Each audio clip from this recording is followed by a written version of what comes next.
When it comes to Pokemon, there's always been one thing that intrigued me and quite a lot of other people as well. And that is the secrets and mysteries that linger in these games. One of these are the secret zones of Pokemon. What is hidden within them?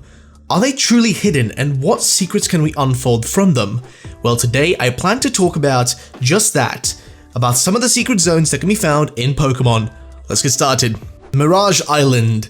So this has to be one of the most popular secret zones in Pokemon, introducing the 3rd generation Pokemon games on the Game Boy Advanced. See, Mirage Island was a place that few actually managed to get access to. But what was Mirage Island truly, and how did you get there? Well, first and foremost, Mirage Island shouldn't be confused with Mirage Islands, as they are two different things, so keep that in mind. Now, as for Mirage Island, it was the only place in all of Ruby and Sapphire where you could get your hands on the Leech Berry, which would raise attack power of whatever Pokemon was holding it. But another thing you could find there was also wild Wynots, whom you couldn't actually find in the wild anywhere else other than just getting it from an egg you receive, but in the wild they weren't available. This was the only place you get them. However, you may ask, how do I get there? Well, to make Mirage Island appear, you need to hit the jackpot, and what I mean is you have to be lucky enough that the random number which the game generates matches that of the personality value of one of the Pokemon in your party. With a full party, your chance is 1 in 10,923, and with a single Pokemon in your party, it is 1 in 65,536, making this one of the rarest places to actually run into, or rarest things in Pokemon. However, if you're lucky enough that all you have to do is talk to an old man in the northeastern hut in the Pacific Lodge town, and he will tell you that he can see Mirage Island, and then will allow you to just casually go over to Route 130 and find Mirage Island. A honestly pretty cool place and just a fun little secret zone in Pokemon. Hopefully they keep including these in Pokemon games in the future. Faraway Island is next. So yeah, a lot of islands to start off this video, but it's a pretty darn awesome one. And this is one of the most lovely little things that you can find in the lovely little region of Hoenn. Now, Faraway Island, as the name would suggest, is an island far from Hoenn, which is known to inhabit the mythical Pokemon Mailloux. Yeah, this was actually the first time they introduced Mailloux as a catchable Pokemon in all Pokemon. Now, interestingly, the island is only accessible in Pokemon Emerald and not in Ruby and Sapphire. And to get to it, you need to have the old sea map and talk to Mr. Briny, who'll give you a favor or hand you a favor by helping you to sail to the island by taking the ship that's in Lily Cove City. When you get to the island, you may discover an old sign with some writing on it. It's got a little bit of weird writing on it there about what's hidden on the island. Either way, here you can look around and get your hands on a Mailloux. Problem is though, the only way to get to the island is to have the old sea map, and unfortunately, that was an item that was distributed by Nintendo back in 2005, only in Japan and Taiwan. So the only way to actually get to the island today, and actually at all, is by cheating. This was never available for anyone outside of those two countries, Japan and Taiwan. So if you are in any of those countries, you were lucky enough back then if you actually got your hands on this, but anyone else wasn't able to get any of this. Luckily today we have Wi-Fi, so it's easier for them to distribute stuff that way. However, it would be cool if we got distributions like this with these little events and stuff, and it was available for more people. However, I think it's still a cool place. Faraway Island is one of the most mysterious places in all Pokemon, and hey, it's the home of the mythical Pokemon Mailloux, a Pokemon that up until that point was never actually something you were able to catch. Either way, let's go to the next one. Next is the Turnback Cave. Its name does imply something ominous, and that makes sense once you know what resides in this maze-like cavern.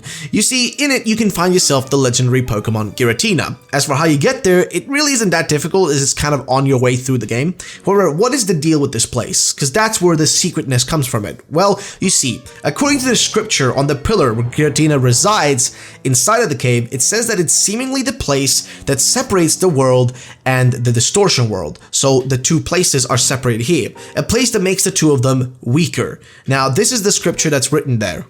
This is that where life sparks, that where life has faded, a place where two worlds overlap. This somewhat explains the dense fog and maze-like feeling of the place, as it somewhat is influenced by the Distortion World's energy and I guess the randomness of the Distortion World. And I really do hope that whenever we get those Diamond and Pearl remakes, which I know you guys are waiting for and I am too, hopefully they give us back, you know, the Distortion World and maybe even the Turnback Cavern. I don't know, but I think both will be cool, though I would prefer the Distortion World. Either way, let's go to the next one. Then we have the White Tree Hollow and the Black Tower from Pokemon Black and White 2. So, to get access to one of these two places, you needed to first complete the game you were playing by getting through all of the main story, as well as getting into the Hall of Fame by completing, and beating the champion. Now, after you've done that, you have to go and battle Champion Adler in Philosophy Town, and after defeating him, you would gain access to the White Tree Hollow in Pokemon White 2 and the Black Tower in Pokemon Black 2.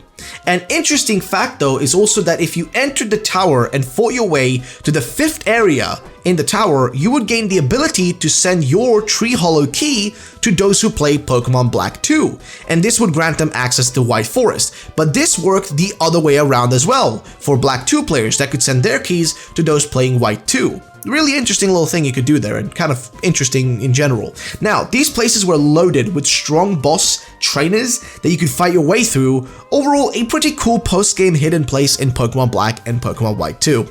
Next up is the Nameless Cavern. This one is available in Pokemon Mega Ruby and Alpha Sapphire. Now, the Nameless Cavern, compared to most of the other ones on this list, isn't super rare to find, and only really requires you to have a Latios or Latias for soaring, and then you're pretty much set. Just head over to the northeast side of Sotopolis City in Oras, and you can find the Nameless Cavern. However, the strange part of this place is its name, or lack thereof. The name is literally called Nameless Cavern, or the cave is called Nameless Cavern, which is really odd. As for what you will find in it, well, you'll find something reminiscent of the Verity Cavern. However, the most interesting part is depending on what time you set on your 3DS, you will run into one of the lake trios at different times. For example, Mesprit will be there between 4 AM to 8, or 7:59 PM to be more exact. Uxie can be found from 8 PM to 8:59 PM, and Azelf from 9 PM to 3:59 AM. An interesting fact though is that when you actually battle one of the lake trios in the Nameless Cavern, it will actually play the same music from the lake trio when you battle them in Diamond, Pearl, and Platinum. However, the music though will be incorrectly looped in the game, which will be kind of weird. So yeah, it's really strange and odd, but a cool place. And again, the name is the strangest part. It isn't technically a name. I mean, it's a name, but also not a name, right? Nameless Cavern, which means it doesn't have a name, but that also could be its name. It's a really odd place. I really think it's strange, but yeah, let's go to the next one. Next we have the Sinjo Ruins, a place most people actually miss out on when playing Pokemon Heart Gold and Soul Silver due to the rarity of this thing. Now, Heart Gold and Soul Silver were loaded with content. These games had so much for you to do in them. It wasn't enough that they added the 2 regions of Johto and Kanto, but they also included a slice of Hoenn as well as a slice of Sinnoh in it as well, right? So, if you were the lucky enough one to get yourself on the event-distributed Arceus from the 12th Pokemon movie, well, you could then bring it to the Ruins of Elf, or if you also had an Arceus from the Hall of Origin, then you could bring that as well. But basically, if you brought these would trigger the event by the player having the Arceus as the player's walking Pokemon, and then entering the Ruins of Elf. Inside, when you try to enter the Ruins Research Center at the Ruins of Elf with Arceus as walking Pokemon, you will cause a series of events to unfold. And oh yeah, also, Cynthia will appear once you enter the mystery stage, and she will basically tell you that Arceus can create Pokemon.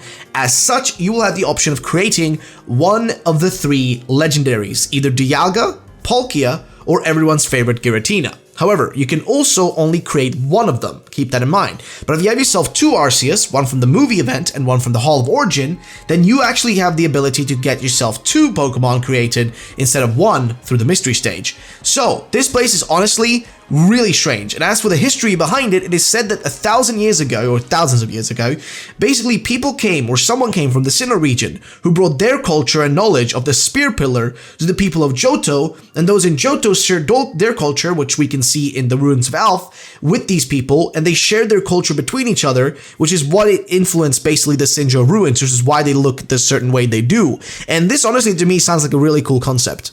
So that is basically it, guys. That is the video. Those are some of the secret zones. If you guys want to see a part 2 video for this, then feel free to drop a like down below. Let's get to 1,000 likes, and you can expect to see a part 2 very soon. Thank you so much for watching. Have yourselves a great day, and bye-bye, ladies and gentlemen.